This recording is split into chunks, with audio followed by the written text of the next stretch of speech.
My biggest fear is my cancer coming back. That is how 47-year-old mother of two Carol Troy feels after her appointment has been cancelled due to the HSE cyber attack. And she joins us now on Newstalk Breakfast. Carol, tell us how this has affected you. You were due to go into Waterford to be seen.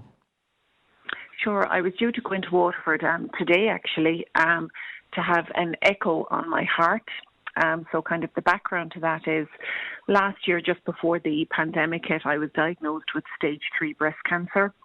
So kind of throughout 2020, I underwent my chemo, my surgery and my radiotherapy.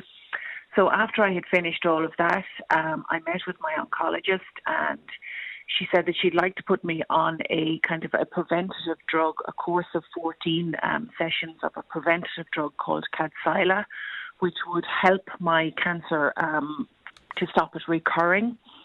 Because as you know, breast cancer, women have a 1 in 3 chance of a recurrence of their breast cancer. So I was put on this drug, Kadcyla. And unfortunately, it's a drug, it can affect your heart. So your heart is monitored very closely. So every 3 months I was having an echo on my heart.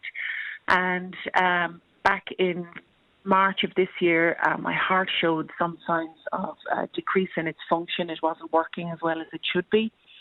So my team said, right, we'll give you a break, see how you go, see does it improve. And unfortunately, it didn't improve. So I was put on meds to try and improve the function.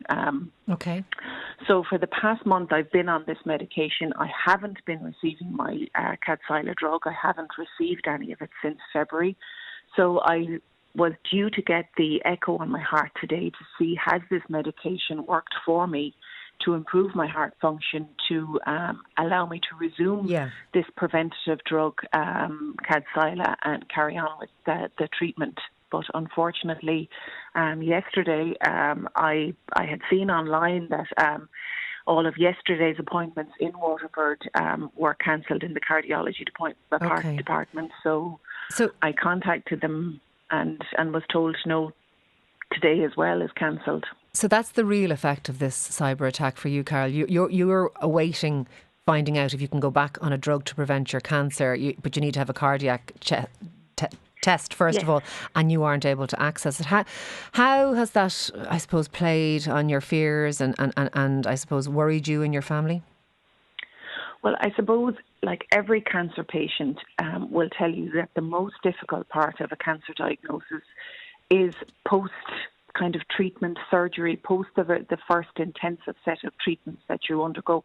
The fear of recurrence is the biggest thing you have to deal with as a cancer patient because it never goes away. So having access to this preventative drug for me has kind of, psychologically helped me say, well, I'm doing everything I can to stop this cancer returning.